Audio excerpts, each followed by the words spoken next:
Hello my dear friends, welcome to EduTap and welcome to 5 Minute series. Today's topic is Phillips curve. It's a very important topic under your ESI syllabus and is going to be relevant for NABARD grade A examination.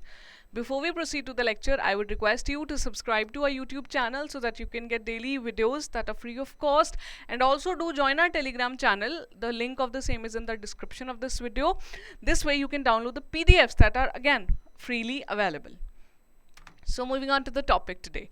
What is Phillips curve? Guys, this is a very important curve that has been asked in the examination of NABARD earlier also. I'll discuss the question with you moving on to the curve. So guys, Phillips curve is basically an economic concept which states that inflation and unemployment have a stable and inverse relationship, which basically means that if inflation is high, unemployment is going to be less. It claims that economic growth, whenever comes, inflation is gonna be there, and inflation would lead to more jobs, and thus if jobs are more, that means unemployment is less.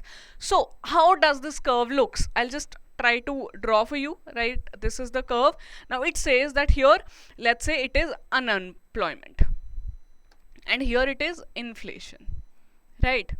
So this curve says that if inflation is, let's say, low, then unemployment, it is somewhere here, right? Something like this. When it says it is gonna grow, inflation is gonna grow, economic growth is there, somewhere it goes there, then it is gonna be, unemployment is gonna be less. So when charted thoroughly, it said that something like this is gonna come out. So this is the exact curve which is called as Phillips curve. Right. So to define, Phillips curve is the graphical representation of the inverse relationship between unemployment rate and inflation. The reason is whenever inflation is gonna grow, it is gonna cause economic growth, more jobs would be there, and unemployment is going to decrease. Now this is what the Phillips curve is. But guys, then there were few reasons that it was realized that Phillips curve is not going to be helpful in the long run. That is why this curve was called as short run Phillips curve, SRPC it is usually called as. Now what is this LRPC? I'll share that with you also. Before that, we need to know the history of Phillips curve. So guys, Phillips curve was developed by A.W. Phillips. Right, it was a concept that was used to guide the policy, the macroeconomic policy of the 20th century of the USA. Right, but then what happened is in 1970s, somewhere in 1950s 60s, this curve was developed when this relationship between unemployment and inflation was observed by A.W. Phillips. He gave this concept, then other countries pick it up and they realized that it is fitting for their country also. But in 1970s, America faced stagflation. So stagflation is when there is high inflation as well as high unemployment. So that was the point. They realized that it is not going to be suitable for always, for all these situations. So that is why they said that this curve given by Phillips, that is called Phillips curve, is actually short run Phillips curve. The long run Phillips curve, as now it is called as, is something like this. It's a vertical line.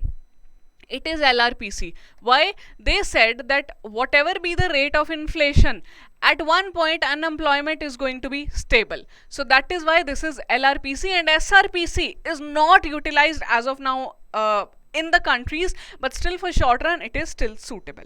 Right? I hope you are able to understand what does this curve is, how does it help, and what is the long run Phillips curve. Usually you do not need to understand the details of short run and long run Phillips curve. You just have to know what does the Phillips curve show, what is the curve look like. Right, that's it. I'll show you the question that has been asked in the NABARD grade A examination. So in 2017 phase 1 ESI paper, this question came up.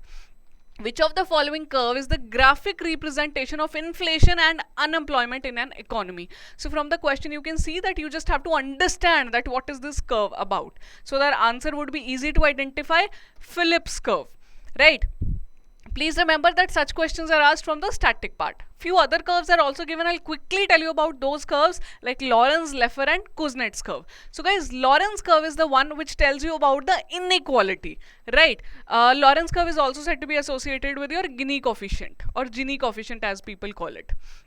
So inequality and the population. Then guys, Leffer curve is about the tax rate. So tax rate and revenue. So Leffer curve, something like looks like this sometime. Why? It says that when tax rate is gonna increase, tax revenue is also gonna increase. But after one point, if you increase the tax rate, government, then people will stop giving the tax itself. They'll say that you are increasing so much of tax, what is the use of earning? So then tax revenue will start to decrease. This is what this curve says. Coming to Kuznets curve, this is again related to economic growth and inequality. This curve is also something like this only, that initially that when there is economic growth, inequality is gonna rise, but after a point of time, inequality is gonna decrease with the growth. So that is it. These are the different curves. I hope you liked the lecture. Thank you so much for your precious time. Wish you all the very best for your upcoming examination.